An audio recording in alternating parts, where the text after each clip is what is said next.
Hi guys, good morning. Just a quick update from last weekend's race. Apologies for the delay, but there's was good reasons for it. So there was.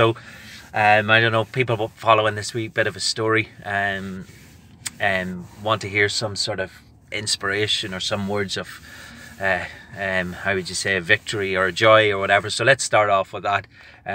So the words of inspiration, the words of victory, words of joy is I've now done 19 races. I've three more months to go, 3.5 more months to go. So in about nine-month period. Last year on the 28th of May last year, I did my first half Ironman ever. 8 months before that, I only started training, and now I've done 19 races. So pat in the back, done 19 races. 4 more to go to equal the Guinness World Record. It's a bit of a mad record, but anyway, all challenges, big challenges in life, can be considered mad. So that's the positive, optimistic high note. The Super U guys are flying. They've been in schools, talking to loads of schools, and that. So what's the other side of this big massive challenge and that of what I'm doing? And so last Tuesday, to tell you the God's honest truth, I was thinking about packing it in and giving it up. Speaking to a friend of mine on Wednesday morning, Stevie McGowan, and sharing with him my thought, where I was at. And the previous week, I did Gran Canaria and raised no funds for Super U whatsoever, and it was really questioning, was it worthwhile? And next thing, I get Stevie rings me back within 30 minutes, and he got a sponsor on board for Super U. Paul McCarthy, thank you so much, becoming one of the main sponsors for Super U, and certainly helped me make the decision to keep on going and finish out and do the races in Marbella last weekend. So Marbella last weekend. So got to Marbella Friday night, went for something to eat on Friday night, had my phone visas with me, headed back to the hotel, and had no phones, no visas with me. That was gone. I had no cash on me. I get the sense that I was pickpocketed in some way. So that was the first challenge to hit. In Marbella, no phones, no visas, no nothing. Watch gone as well that night. So definitely some sort of pickpocketing. Woke up on Saturday morning, got race day, and no money to eat that day. But I luckily enough, I had paid for the hotel the night before and booked half board, so I had an evening meal to look forward to at 7:30 at night. Thank God. No cash. Awful feeling, not having phone, not having connectivity with the world, not having cash, not having a way.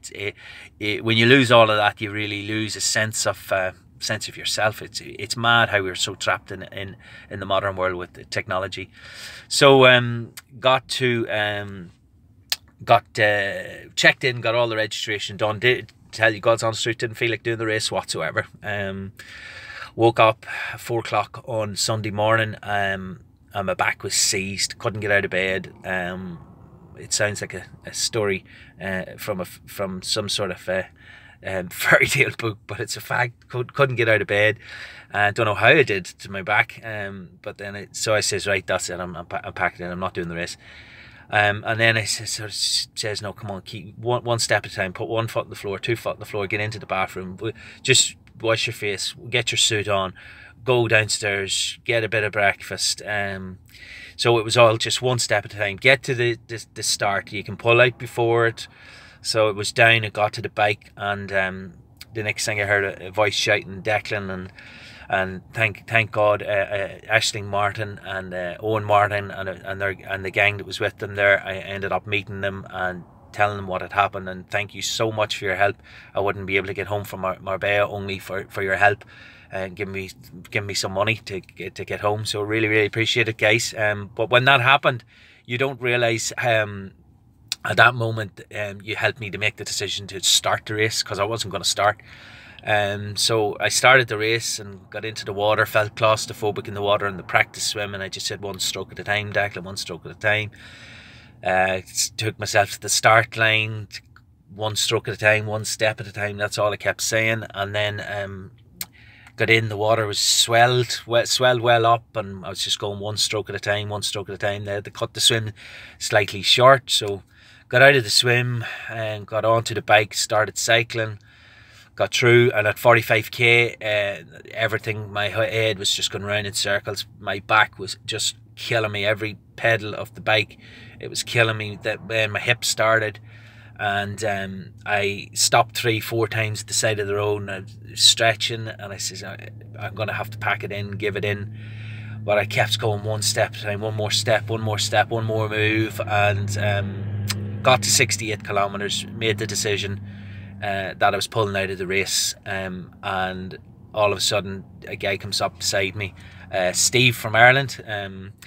Steve, thank you, started chatting to me, and I just spilled my guts out and told him I'm pulling out of the race and this and that and the other, and he probably didn't know what hit him, but he asked me, oh, come on, keep going, and do you need anything and what have you, and you don't know, Steve, with that wee chat that you get, that we were chatting about, it just made it so much easier for me, and I did made a decision to keep on going in the race. So thank you, Steve.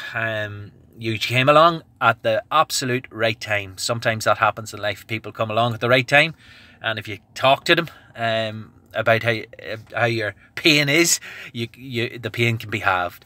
So I got finished the bike. Got off the bike, couldn't run, my back was pounding every step I was taking, the pain was shooting up through me, but I just kept saying one step at a time, 1 kilometre at a time, 1 kilometre, 2 kilometre, 3 kilometre, got to 8 kilometres, had to walk again, met a guy, speaking to him, just telling the story of Super U, telling the story of everything, and we both ran together then, and it made it easier for the two of us. Then I met a girl, then I met somebody else, and every person I met, telling them what I was doing, and they inspired me to keep on going. But more importantly, they said they had their story to tell about issues that Super U helped teenagers deal with, and it just made, it's by no coincidence that I met those people and they shared the stories, and it kept me going. And I wouldn't have finished the race out, to be honest with you, if it wasn't for the support that Paul McCarthy had given the Super U earlier in the week as well. So got to the end of the run, and I was never as glad to get over a finish line in my life, and that. So that was the weekend endeavours. Lots and lots of challenges. Where I'm at today, yesterday I was finding it very hard to walk with the back pounding. Last night was lots of pain during the night. This morning a little bit easier.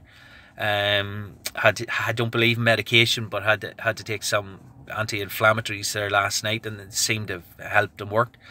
So this weekend meant to be Rimini. At this stage I probably need a miracle to get to Rimini. I have no driving licence, so I was to hire a car over there. I'm an hour and a half from the event, so I have no driving licence, so I can't hire a car, so I have to figure that challenge out. And figure the challenge out, is this niggle or whatever going to be gone. So I need a miracle. So send some vibes my way, guys, and just a wee video update, and sure, look, we'll talk again during the week or at the weekend. Thanks, bye.